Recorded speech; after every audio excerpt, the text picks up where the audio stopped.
My stepbrother took my office, so I took his whole building. By the time I realized how deep this would go, we were already standing across a mahogany table, banker's lamps casting shadows that seemed to swallow the room. He had a smug half-smile, and I had a plan that would make his smug disappear. But let's go back. Dad died when I was 26. A heart attack at 54, 6-foot frame found cold in his study.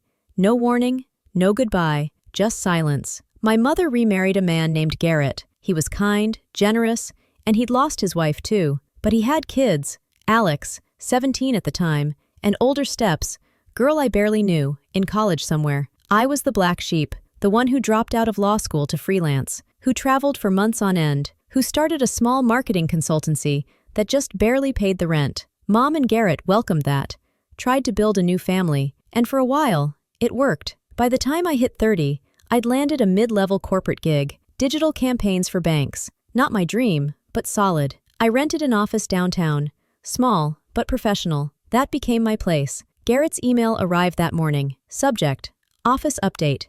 It said, "Just wanted to let you know that Alex is taking over your office starting next month. Hope you're okay with the change." No we, no let, just a statement. A parent signing off access. I stared, then called Mom. Did Dad leave that office to Alex? She hesitated. It's Garrett's building. He gave it to Alex? Well, it's complicated. Like stepped all over me complicated? It's a family place, honey. I ended the call.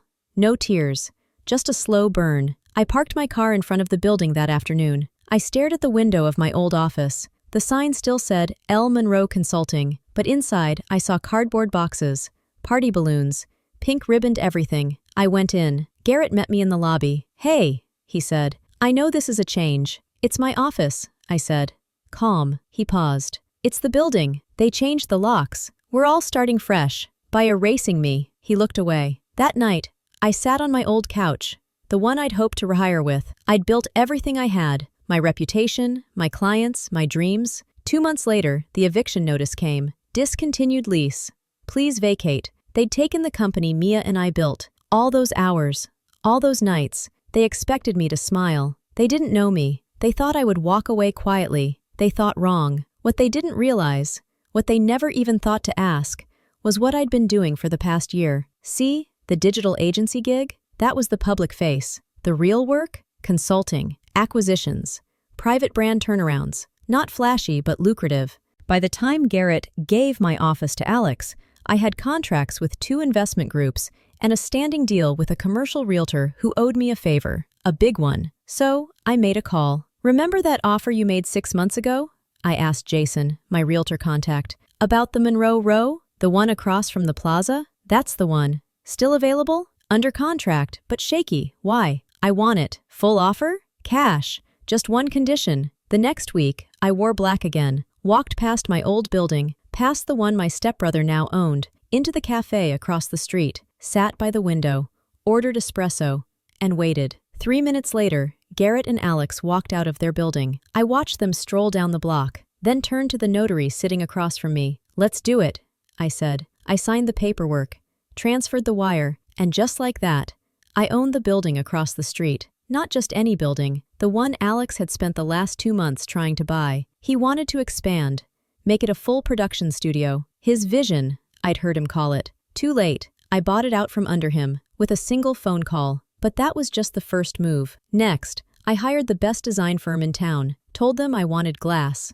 mirrors, modern lighting, steel signage, and a rooftop terrace. I wanted my new building to shine so brightly that when Alex looked out his window, he'd see his reflection and feel small. 3 weeks later, the work began. Demolition crews, scaffold towers, LED boards. The whole block buzzed with noise. From my cafe seat, I watched Garrett and Alex come outside, squinting at the chaos across the street. They had no idea, no clue I was behind it, until the day the sign went up. Monroe and Company, right above the glass doors, right where Alex could see it, from his desk. Every single day, I expected a call. I got a visit. Alex walked in during lunch, uninvited, stood in the center of my marble floor lobby like he owned the place. "Nice building," he said. "Thanks," I replied. "Yours looked lonely." He clenched his jaw. "This isn't over," he said. "It never started," I answered. He stormed out. "But Garrett?" He was more subtle. He emailed, said he was concerned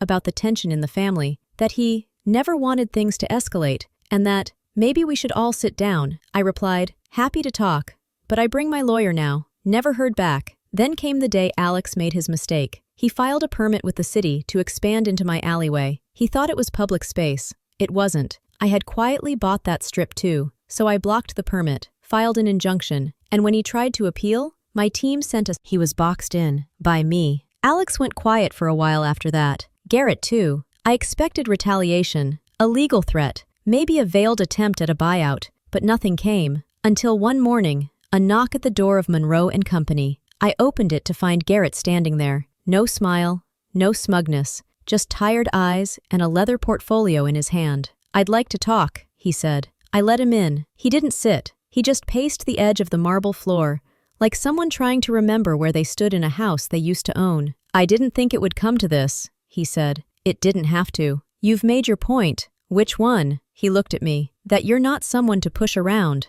I said nothing. He opened the portfolio and pulled out a deed. It was for my old building, the one they took from me. He placed it gently on the table. I'm signing it over. I raised an eyebrow. No tricks, he said. You win. I almost laughed, because it wasn't about winning. It never was. It was about being seen, respected. He slid the deed closer. I'd rather work with you than against you, he said. And truthfully, Alex isn't ready. He thought he could walk into your world and outshine you, but you've built something. He's still playing. I stayed silent, because I knew. I knew it the day he kicked me out of that office. I just needed him to say it out loud. Garrett looked down. I owe you an apology. You owe me a decade, I said. He nodded slowly. I can't give you that, but I can start with this. He gestured to the deed. I took it. Not because I needed the building, but because I needed the closure. A week later, Alex called. He didn't ask for a meeting. He demanded it. I let him come. He stormed into my office,